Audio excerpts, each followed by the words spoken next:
नमस्कार। आज के सत्र की शुरुआत करते हैं प्रार्थना से।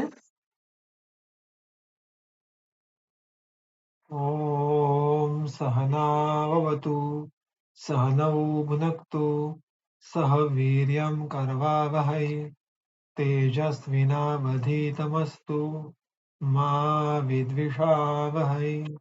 ॐ शांति शांति शांतिः।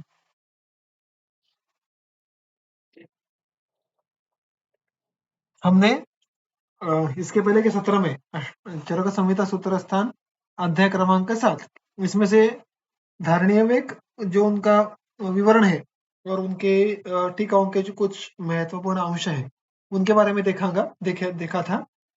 अब आज हम सूत्र क्रमांक 31 से लेकर आगे मुख्यत्वे जो व्यायाम का वर्णन है और व्यायाम के बाद अन्य भी जो आयास जन्य कर्म है उनके बारे में कुछ ग्रंथकारों ने निर्देश किए हैं उनके बारे में आज देखेंगे।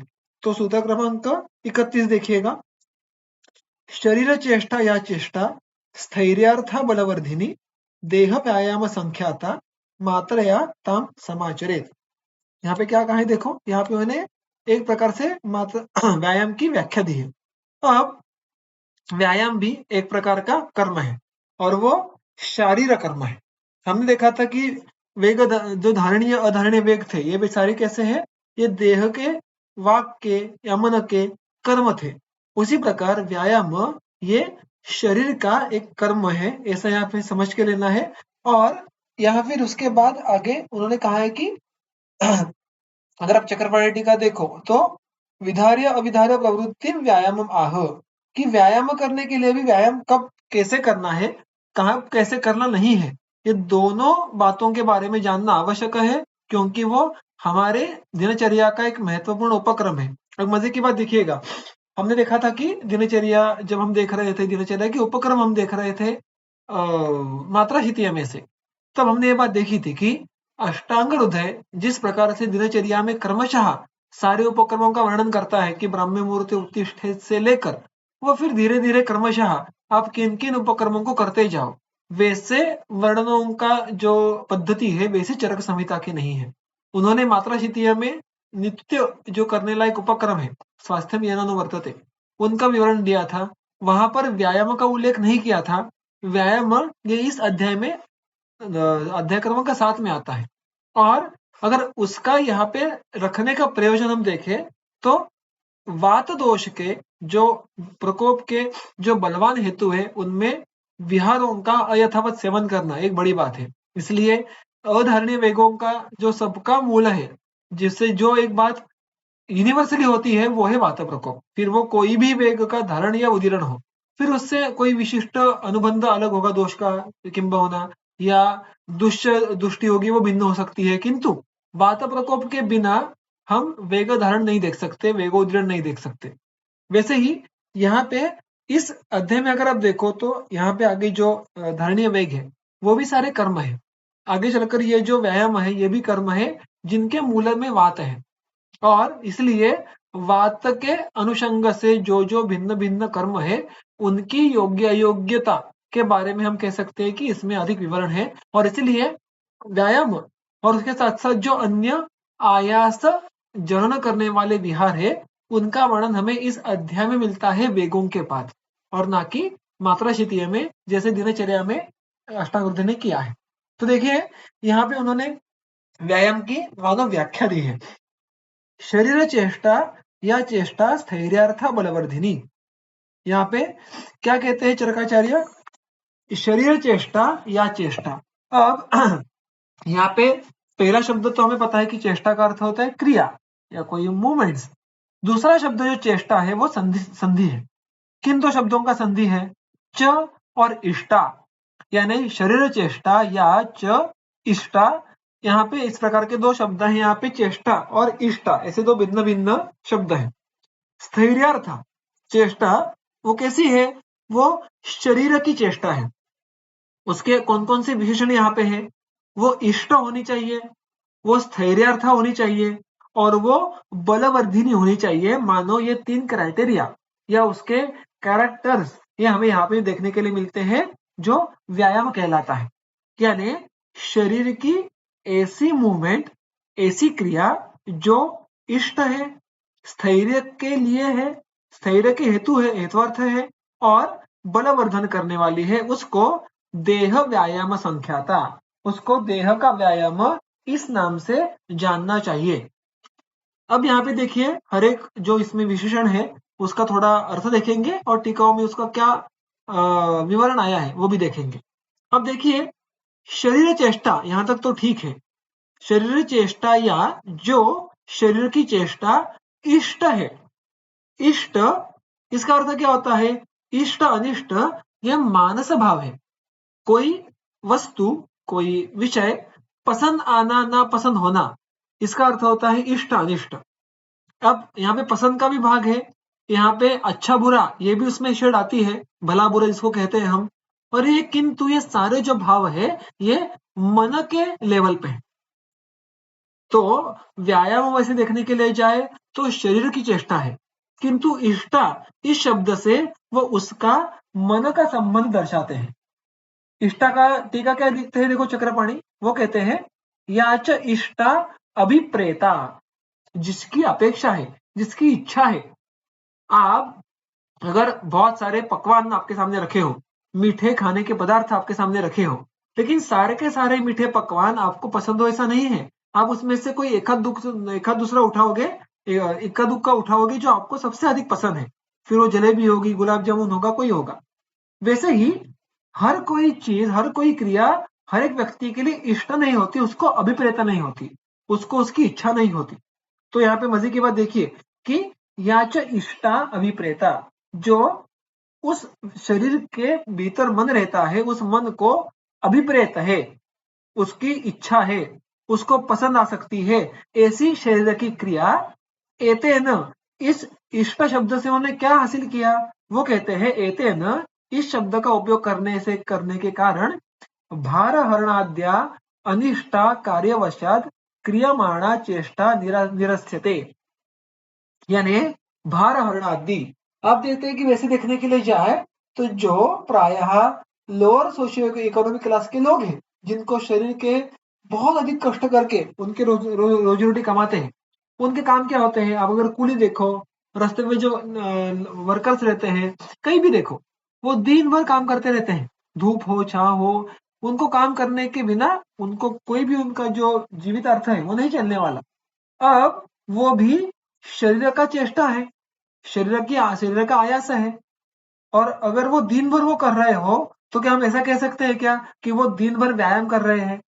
तो चक्रपाणी जी कहते हैं नहीं, वो अनिष्ट है। क्यों? कार्यवशात क्रियमाणा चेष्टा, यानी अनिष्टा इस प्रकार की, जिसको अगर उनको कोई कहे कि भाई आप इतना कष्ट का काम मत करो, मैं आपको थोड़ा अच्छा, थोड़ा सिंपल, थोड़ा कम कष्ट वाला काम देता हूँ, लेकिन आपको पैसे उतने ही दूंगा, तो anybody would prefer that kind of work, because nobody likes to work beyond such extent.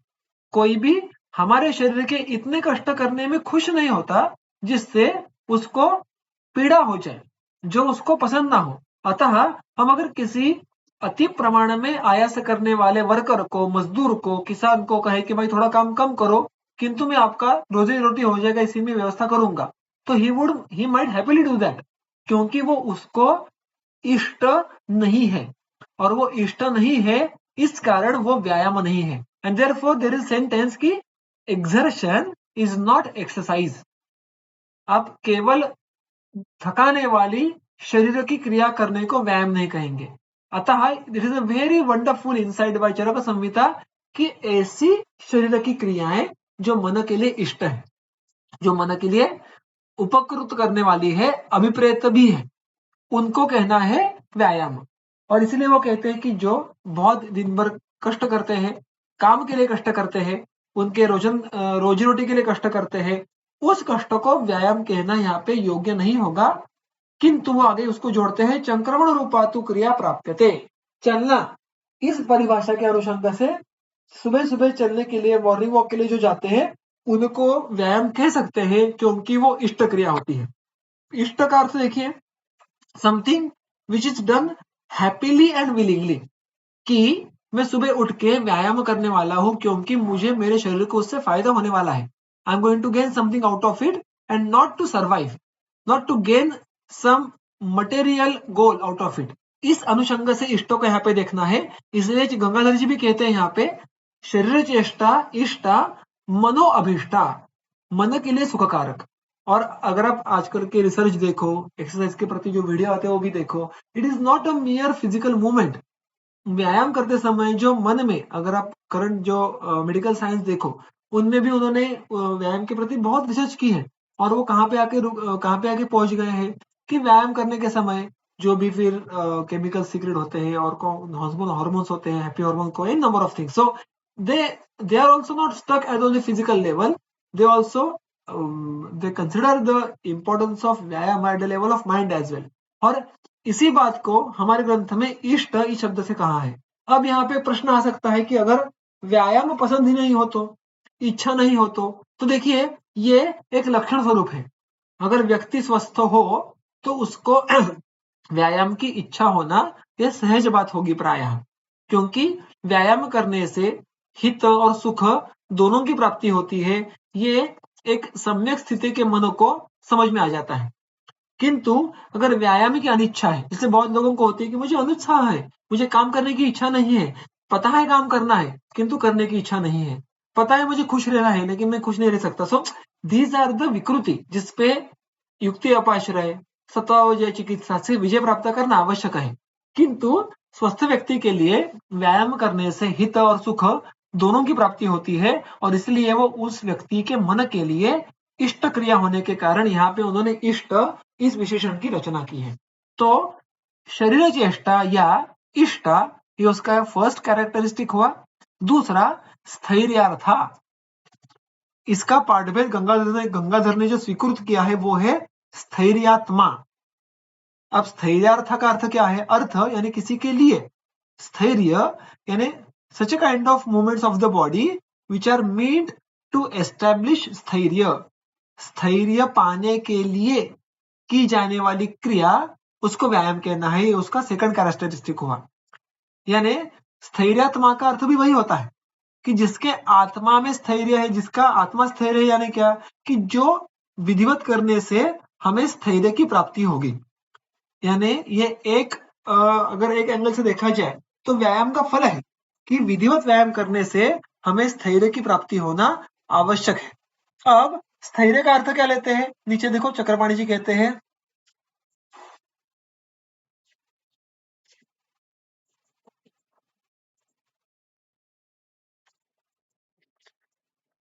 नीचे चक्रपाणी जी कहते हैं, स्थैर्यम स्थिरता शरीरस्य तदर्था। शरीर का स्थैर्य यानी शरीर की स्थिरता। अब स्थिरता का अर्थ यहाँ पे कैसे समझ के लेना है? देखिए, कोई भी स्थिरत्व यानी हमें स्थिर, ये शरीर सापेक्ष है। शरीर सापेक्ष यानी क्या कि वो आप प्रायः भिन्न भिन्न जो भी दिन भर में आपकी दिनचर्या के जो काम है, जो विभिन्न विहार है, वो करने के समय शरीर में स्थैर्य बने रहना, शरीर में कोई भी बाहर का जो बदलाव है उसका असर जल्दी नहीं होना, उसको यहाँ पे स्थैर्य के स्वरूप देखना होता है। दूसरा अर्थ ऐसा भी है कि शैथिल्य के विपरीत। अब देखते हैं कि प्रायः जो व्यायामशील रहते हैं उनके जो मांस पेशियां हैं, उनके स्नायु कंडरा है, वो स्थिर होते हैं।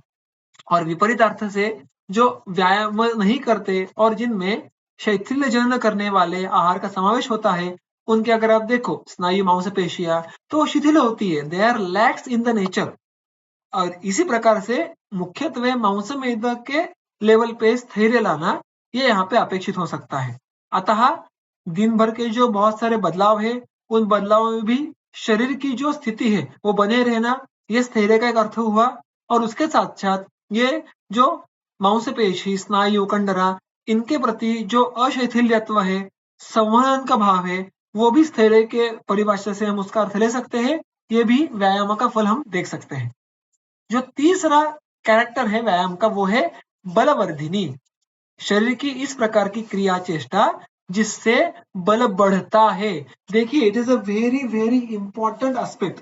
व्यायाम से बल बढ़ना अपेक्षित है।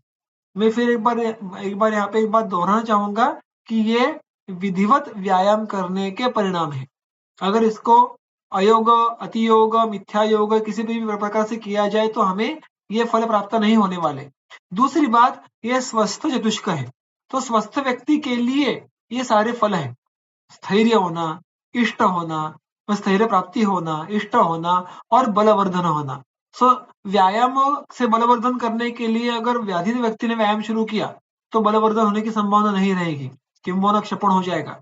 तो अतः ये बात समझ लो यहाँ पे कि ये स्वस्थ व्यक्ति ने विधिवत व्यायाम करने से प्राप्त होने वाला फल विशेष है, और वो उसने यहाँ पे उन्होंने लक्षण स्वरूप में कहा है कि बलवर्धन करने वाली क्रिया। अब देखियो यहाँ पे बल का वर्धन करना, यानी जो आज बल है उसकी वृद्धि करने के लिए व्यायाम की मदद होती है। This is very important aspect. आप अगर केवल व्यायाम देखो, अगर आप व्यायाम की विधि छोड़ दो, अष्टांग हृदय ने व्यायाम की विधि में क्या कहा है, आगे चलकर अर्थात उसका अर्धबल वगैरह बातें आगे टीका में आएगी कि अर्धबल व्यायाम कैसे देखना है। किंतु उसके पहले अभ्यंग करना, उसके बाद उद्वर्तन लगाना, उसके बाद स्नान करना, यह सारा क्रियाक्रम, ये सुबह करना, खाली पेट करना, ये सारी बातें अगर फॉलो की जाए तो हमें क्रमशः शरीर का बल बढ़ता हुआ समझ में आएगा। उसके लिए जो आवश्यक आहार है उसका सेवन करना भी आवश्यक है। अतः ये विधि का फल होने वाला है। और यहाँ का जो उन्होंने कंडीशन बहुत सुंदर दी है, वो आगे के जो पंक्ति है उसके अंतिम चरण में है कि शरीर चेष्टा या चेष्टा स्थैर्यार्था बलवर्धिनी देह व्यायाम संख्याता मात्रया ताम समाचरेत। ये सारा फल प्राप्त होने के लिए जो व्यायाम की विधि का सबसे महत्वपूर्ण हिस्सा है वो है मात्रा का। अन्यथा बाकी नियम भी आगे आएंगे, लेकिन वो कहते हैं कि देखिए मात्रया ताम समाचरेत, उस शरीर चेष्टा को जो व्यायाम नाम से जानी जाती है उसका मात्रा पूर्वक ही समाचरण करना है। मात्रा यानी योग्य मात्रा में। देखिए हमने मात्रा सीखी है, वहां से देखा था जैसे आहार की मात्रा है वैसे इस व्यायाम नामक चेष्टा की भी मात्रा है। मात्रा कैसी होनी चाहिए, कोई भी मात्रा, अब फिर औषधि की हो, आहार की हो, विहार की हो, उसके लिए एक जो सामान्य नियम है आयुर्वेद और स्वस्थ के अनुषंग से, वो मात्रा चक्रपाणी कहते हैं वैसे अनपायी परिमाणे न, वो किसी भी प्रकार का अपाय करने वाली नहीं होनी चाहिए, उससे कोई भी प्रकार का धातु वैषम्य नहीं होना चाहिए। उतनी मात्रा से जो आप शरीर चेष्टा करोगे उस व्यायाम कहना है, उससे आपको आगे के फल प्राप्त होंगे। अब यहाँ पे मात्रा की जो टीका गंगाधर जी ने कही है वो तो एक बहुत और उसमें एक अलग एस्पेक्ट हमें समझने के लिए मिलता है। गंगाधर जी क्या कहते हैं, वो कहते हैं, देखिएगा एक मिनट, वो कहते हैं प्रतिदिनम अनेक रूपेण परिमाणेन अनपायेन बलवर्धनत्व अभाव ख्यापनार्थम तथा कृतम।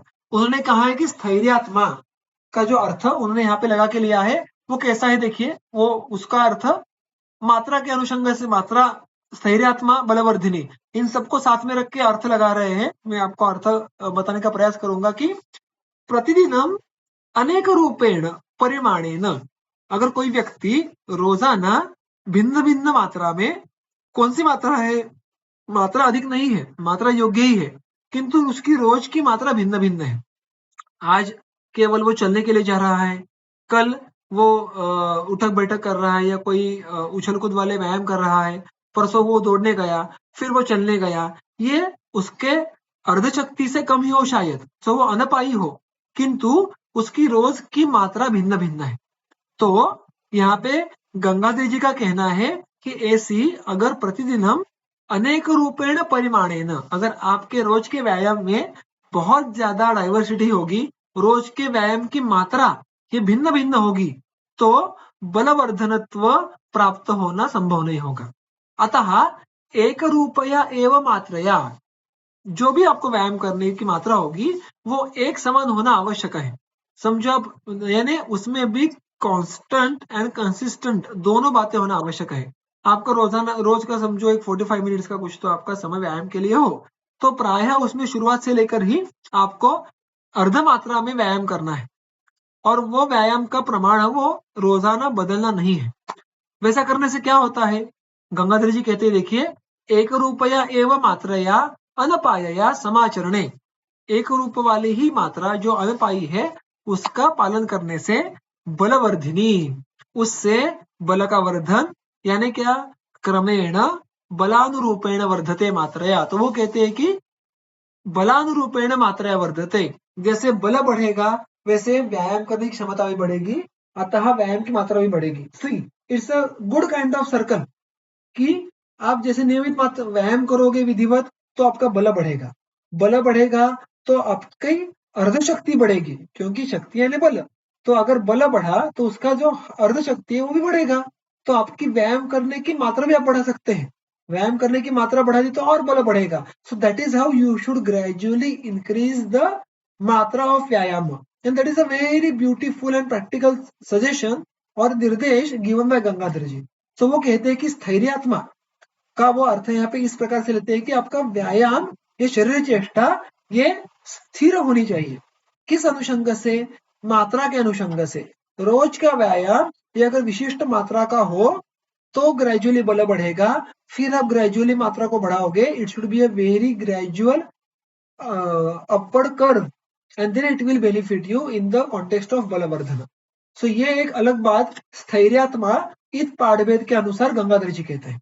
अब यहाँ पे फिर जो जो चक्रपाणी जी ने कोट किया था संक्रमण के बारे में, जो चक्रपाणी ने इस टीका के सबसे अंत में कहा है, वो गंगाधर जी यहीं पे कह देते हैं कि सुश्रुत ने व्यायाम के साथ साथ संक्रमण, चलना, वॉकिंग के भिन्न गुण कर्म दिए हुए हैं। क्या कहते हैं देखो सुश्रुताचार्य उसके बारे में, यत्तु संक्रमणम न अति देह पीड़ा करम भवेद। जो संक्रमण है वो देह पीड़ा अति नहीं करता। आप देखो कि व्यायाम करने के समय देह को कुछ पीड़ा तो होती है, किंतु संक्रमण के समय देह को पीड़ा मिनिमल होती है, ना के बराबर होती है, ज्यादा नहीं होती। और उससे क्या क्या फल प्राप्त होते हैं? तद देखो, ये केवल और केवल चलने के संक्रमण के गुण है। उससे कौन कौन से फलों की प्राप्ति होती है? तद आयु, आयु यानी हमारा आयुष्मान ये बढ़ता है। बल, मेधा, अग्नि, प्रद, ये सारा देने वाला, यानी आयुप्रद, बलप्रद, मेधाप्रद, अग्निप्रद। तो मेधा, अग्नि, ये दोनों बातें मुख्यत्वे अग्नि बल पे निर्भर करती है। हमें ये बात बिल्कुल ज्ञात है कि मेधा ये पित्त विशेष का कार्य है, जो पित्त के आश्रय से कर्म का एग्जीक्यूशन हमारे शरीर में होता है। अतः अग्नि, मेधा, इनका दीपन करने का, वर्धन करने का कार्य भी संक्रमण के द्वारा होता है।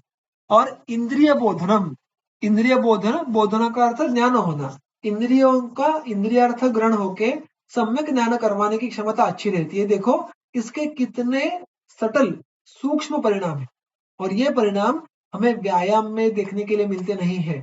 व्यायाम को मेधावर्धन नहीं कहा है, व्यायाम को इंद्रिय बोधन नहीं कहा है, बल प्रदन ये दोनों जगह पे कॉमन है, किंतु संक्रमण के भिन्न गुण कर्म है, और इसका ज्ञान हमें आज के जमाने में होना तो अत्यंत आवश्यक है। जब व्यक्ति ये अति प्रमाण में या अत्यल्प प्रमाण में व्यायाम करते हैं, विधि को छोड़ के व्यायाम करते हैं, और इनको इन लोगों को सुझाव देने के लिए, और दूसरी बात, हमारे पास प्रायः व्याधिता आते हैं जिनमें प्रायः सारे व्यक्तियों में व्यायाम करने की अवस्था नहीं होती। सामता होगी, अग्नि की दृष्टि होगी, वात प्रकोप होगा, दोषों की शाखा गति होती, तो प्रायः किसी को भी चलो कल से आप अच्छा खासा व्यायाम शुरू करो, ये आप डे 1 पे नहीं कह सकते। अगर रुग्ण ये आपके पास आता रहे, उसमें आपका अगर वात का निग्रह हो गया, अग्नि का दीपन हुआ, तो ये अवस्था जरूर आएगी। किंतु प्रायः most of the fresh cases में हमें रुग्णों को व्यायाम मना करने की जरूरत होती है।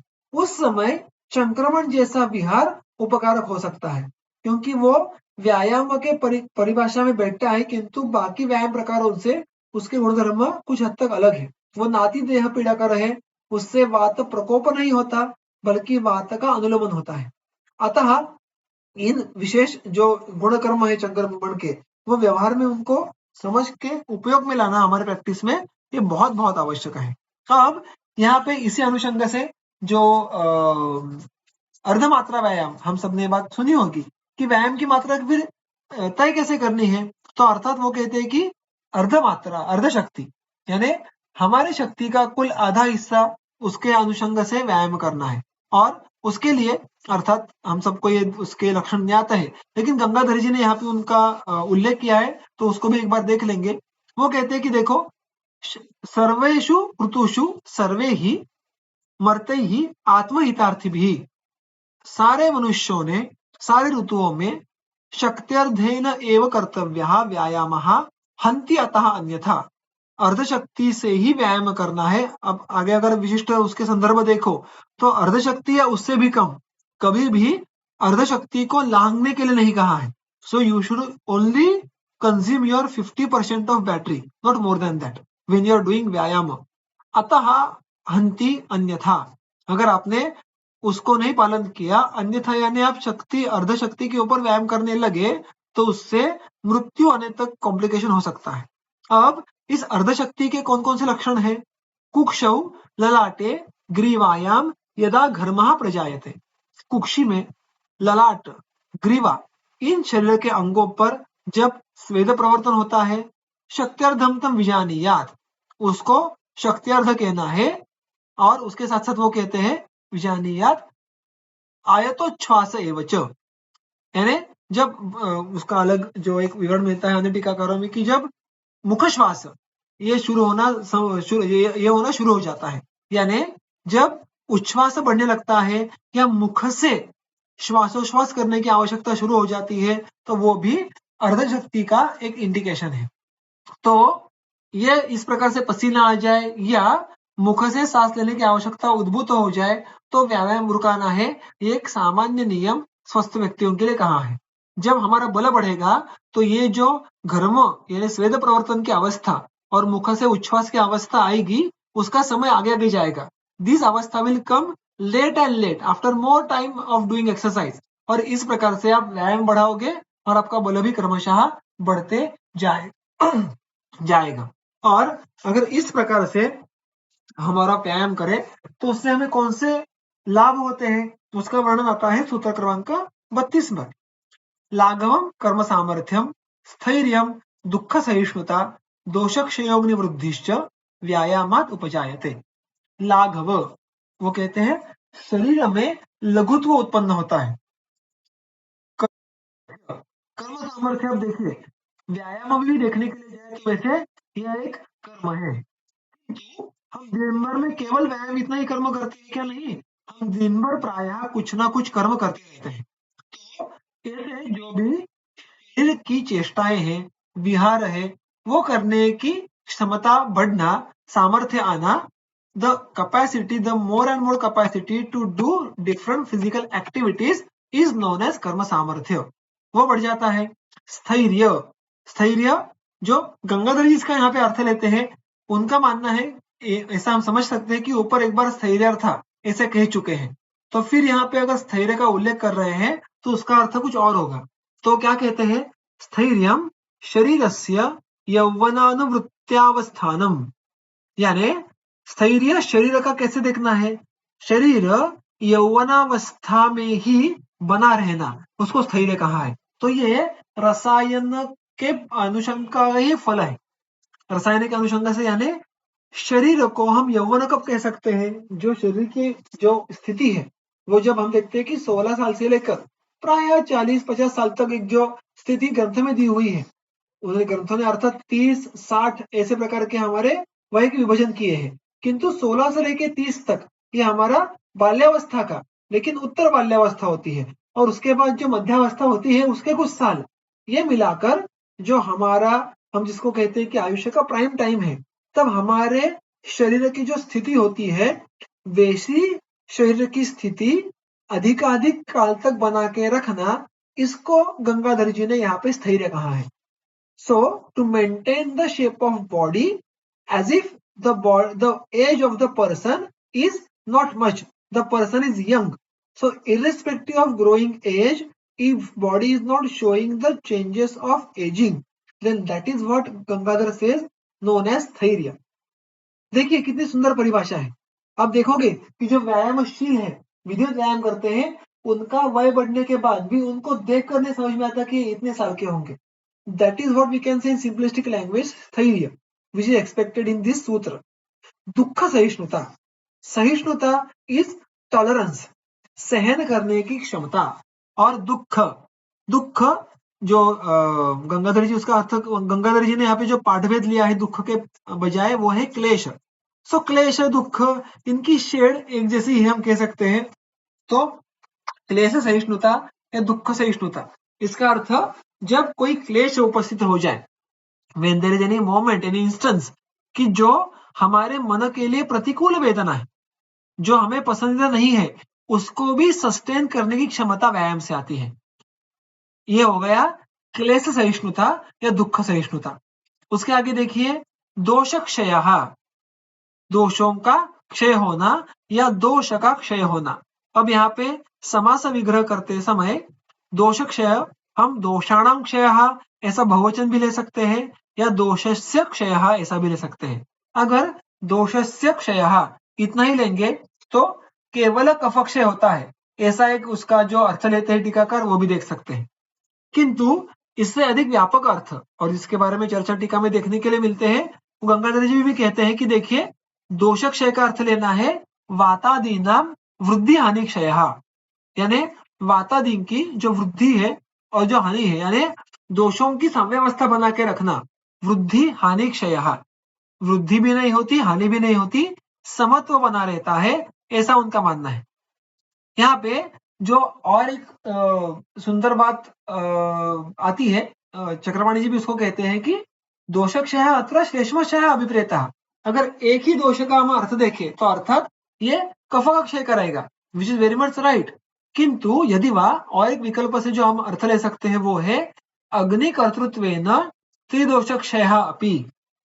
यहाँ पे दोषाणाम क्षय, ऐसा अगर हम समास विग्रह करें तो केवल कफ का नहीं तो वात पित्त कफ तीनों दोषों का क्षय करने की क्षमता व्यायाम में है। अब ये कैसे, उसका अर्थ, उसका कारण सिर्फ एक शब्द में देते हैं चक्रपाणी जी, वो कहते हैं अग्निकर्तृत्वेन, बस इतना कह के छोड़ देते हैं वो।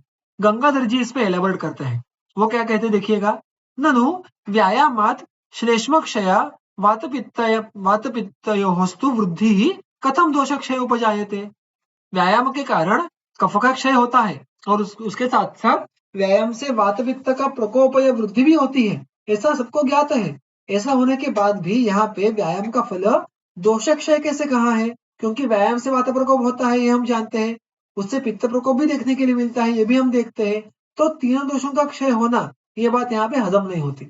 उसका जो वो सॉल्यूशन कहते हैं वो कहते हैं कि देखो उत्तर देते हैं, वो कहते हैं इति अतः अग्निवृद्धि इति, यानी वो अग्निवृद्धि जो इसके इसी सूत्र में दोषक्षय के आगे वचन आया है उसमें उसका कारण है।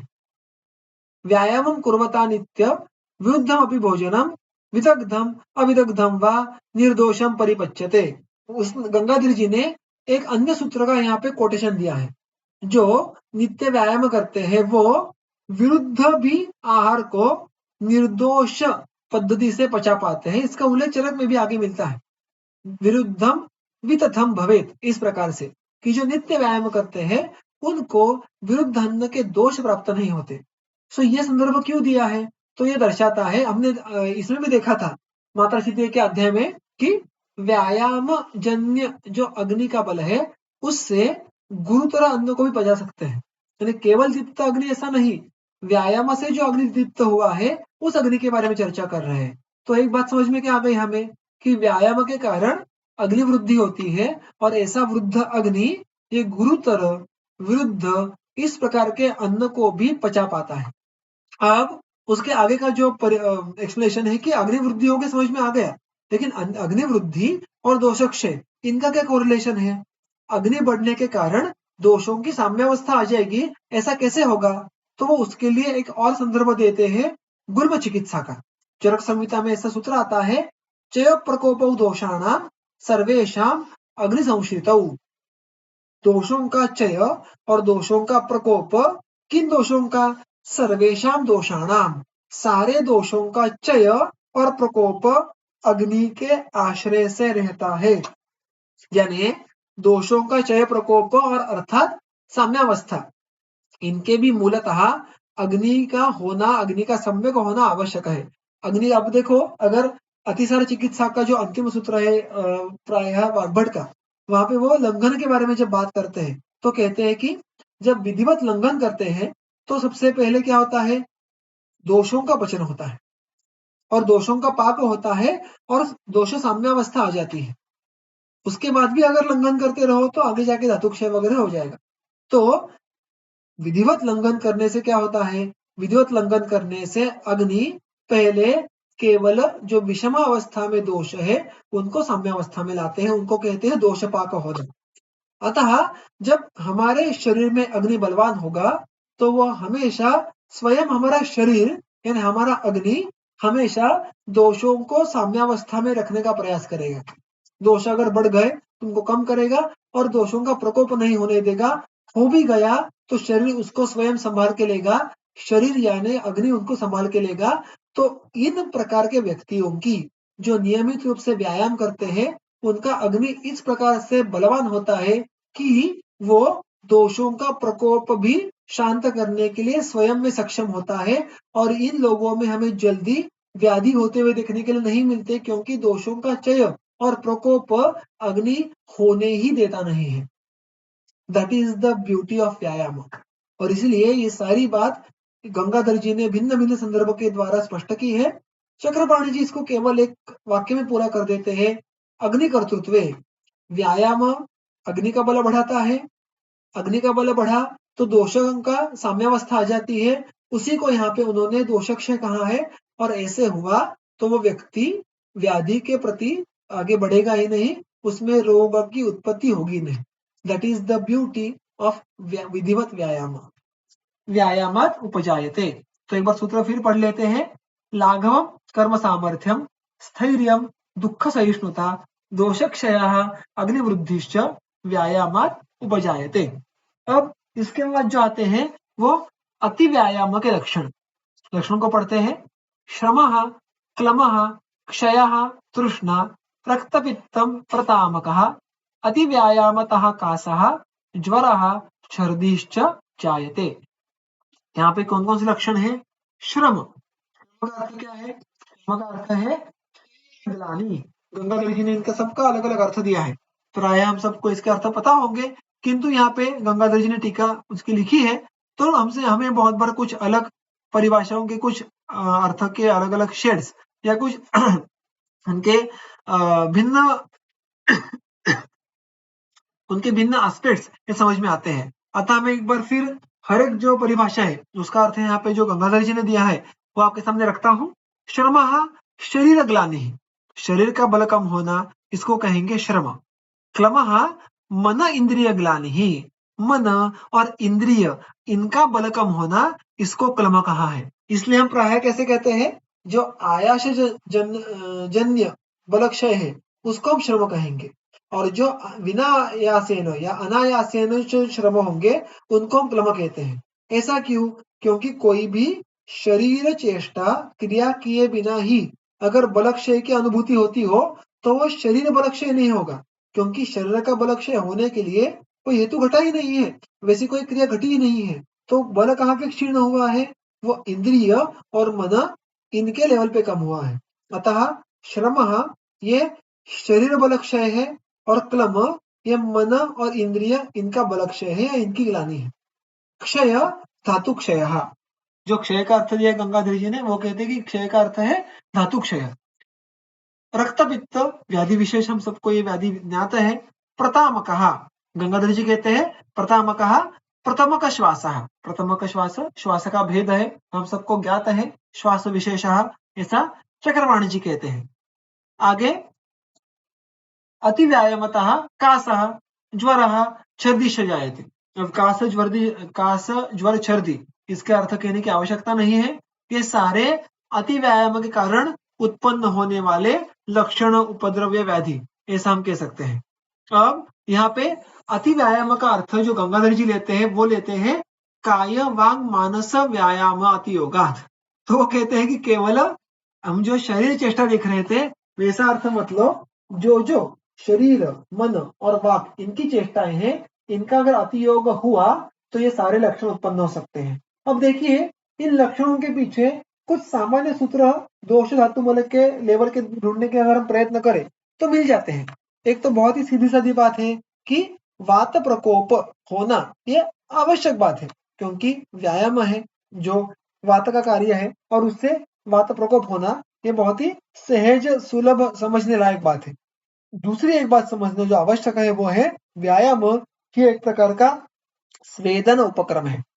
अनंग स्वेद में व्यायाम का समावेश होता है।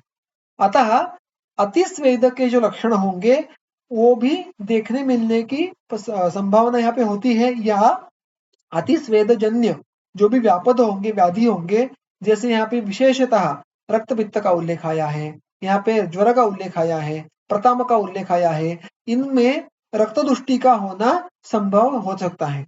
अतः वात प्रकोप, उसके साथ साथ जो अतिस्वेदन के कारण पित्त प्रकोप, रक्त दुष्टि और उसके साथ साथ इन जनरल क्षय या धातु क्षय, क्योंकि इससे अपतर्पण होने वाला है।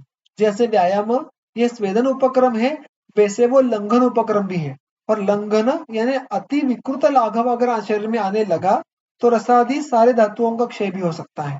अतः इन सारे लक्षणों के पीछे वात प्रकोप, अतिस्वेदनजन्य, पित्त प्रकोप या रक्त दुष्टि और इन जनरल धातु क्षय, इनमें से एक या अनेक घटनाएं होने की संभावना प्राय रहेगी। आपके सामने रुग्ण व्यायाम के साथ साथ अन्य कौन से हेतु लेके आया है, व्यायाम का वैशिष्ट्य पूर्ण कौन सा हेतु है, क्या वो मिथ्या योग है या अति योग है या भुक्त्वा है या संध्याकाली है, ये देखना। और उसके बाद फिर उस व्यायाम का उस मनुष्य शरीर पे क्या दुष्परिणाम हुआ है ये समझना, ये हमें व्यवहार में बहुत बार करना पड़ता है। अतः ये सारे हो गए अति व्यायाम के लक्षण या उपद्रव। यहाँ पे आज विराम लेंगे। इसके आगे का सूत्र केवल पढ़ता हूँ, वो प्रक्षिप्त है। वो जो सूत्र आपको चक्रपाणी टीका के ग्रंथ में देखने के लिए मिलेगा, उसके नीचे उन्होंने अगर आपने देखा तो फुटनोट में दिया है कि ये योगींद्रनाथ सेन संवत पाठ है, यानी योगींद्रनाथ सेन इस टीकाकार ने जिस चरक संहिता के मैन्युस्क्रिप्ट पे टीका लिखी उसको उसमें ये सूत्र मिला होगा, किंतु गंगाधर जी या चक्रपाणी जी ने जिस चरक संहिता का अवलंबन किया है उसमें हमें सूत्र देखने के लिए नहीं मिलेगा। हम सूत्र पढ़ लेते हैं। स्वेदागमः श्वासवृद्धिः गात्राणां लाघवं तथा हृदयादि उपरोधश्च इति व्यायाम लक्षणम। जो अर्धशक्ति का जो सारे लक्षण थे उसी को यहाँ पे प्रस्तुत करने का है, प्रस्तुत किया गया है व्यायाम के लक्षणों के अनुषंग से, अर्थात योग्य व्यायाम के लक्षण कौन कौन से हैं। स्वेदागमः ये बात हमने अभी भी देखी। श्वास वृद्धि, श्वास वृद्धि श्वास के वेग में वृद्धि होना। गात्राणाम लाघवम, शरीर में लाघव उत्पन्न होना। हृदय आदि उपरोधश्च, ऐसी भावना उत्पन्न होना कि हृदय इत्यादि जो वहां पे अवकाश है उरक प्रदेश में, वहां पे अभी कुछ तो अटक रहा है, अवरुद्ध हो रहा है। तो ये सारे लक्षण कैसे हैं, व्यायाम लक्षण, कि व्यायाम अभी सम्यक प्रकार से हो गया है, उसको रुकाना है, ऐसे ये सारे लक्षण है।